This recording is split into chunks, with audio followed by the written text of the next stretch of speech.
சுரங்கப்பாதை உள்ள சிங்கவாய் கிணறு பற்றி உங்களுக்கு தெரியுமா?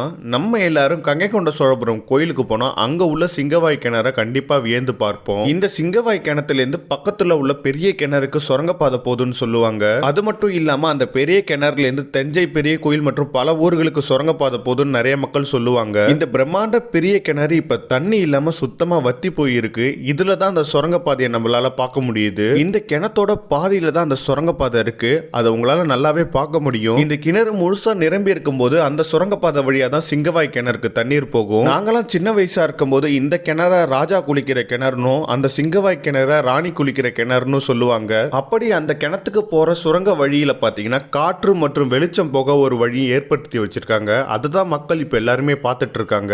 அதை வெறும் சுரங்கப்பாதையா மட்டும் அமைக்காம அதுக்குள்ள படிக்கட்டுகளும் வச்சு கட்டியிருக்காங்க. நீங்க பார்த்தாலே தெரியும். அதுல இப்போ மக்கள் சில்லறை காசுகள்லாம் போட்டு வச்சிருக்காங்க. இந்த சிங்கவாய் கிணறோட வாய்ப்பகுதியிலிருந்து ஒரு